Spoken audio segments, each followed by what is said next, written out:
Chapter 20, Example 2. Which of the following are true? If false, explain briefly.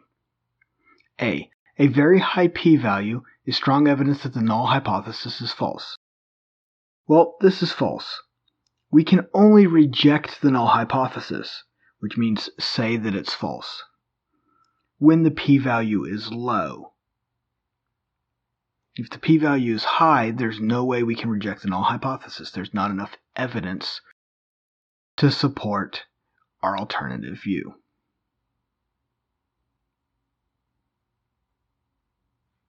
The lower the p-value, the better.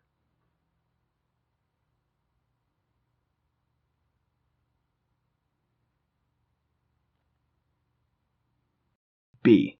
A very low p-value proves that the null hypothesis is false.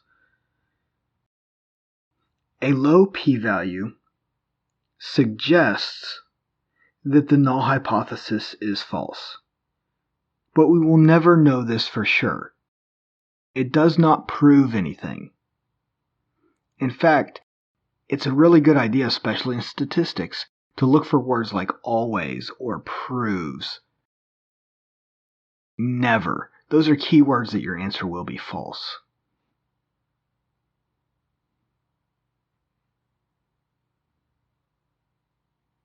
C. A high p-value shows that the null hypothesis is true. This is definitely false. A high p-value simply means that we do not have enough evidence to reject the null hypothesis. It could still be false. We just don't have the evidence to show that it is. You never prove a null hypothesis.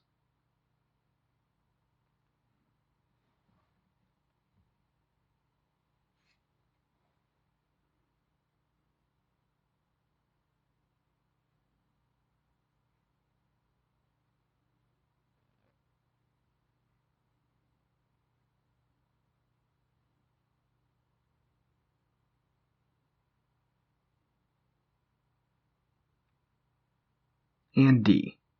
A p-value below 0.05 is always considered sufficient evidence to reject the null hypothesis. This is false again.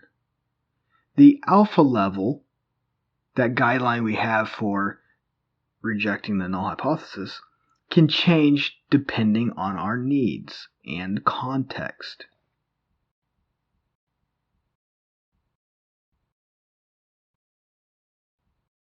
For example, if you want to determine the probability that a parachute will open properly, you might want a smaller p-value than in a lot of different situations. If the parachute doesn't open properly, someone's losing their life. So in some instances, a much smaller p-value is necessary. In some, it's okay to go with a higher value.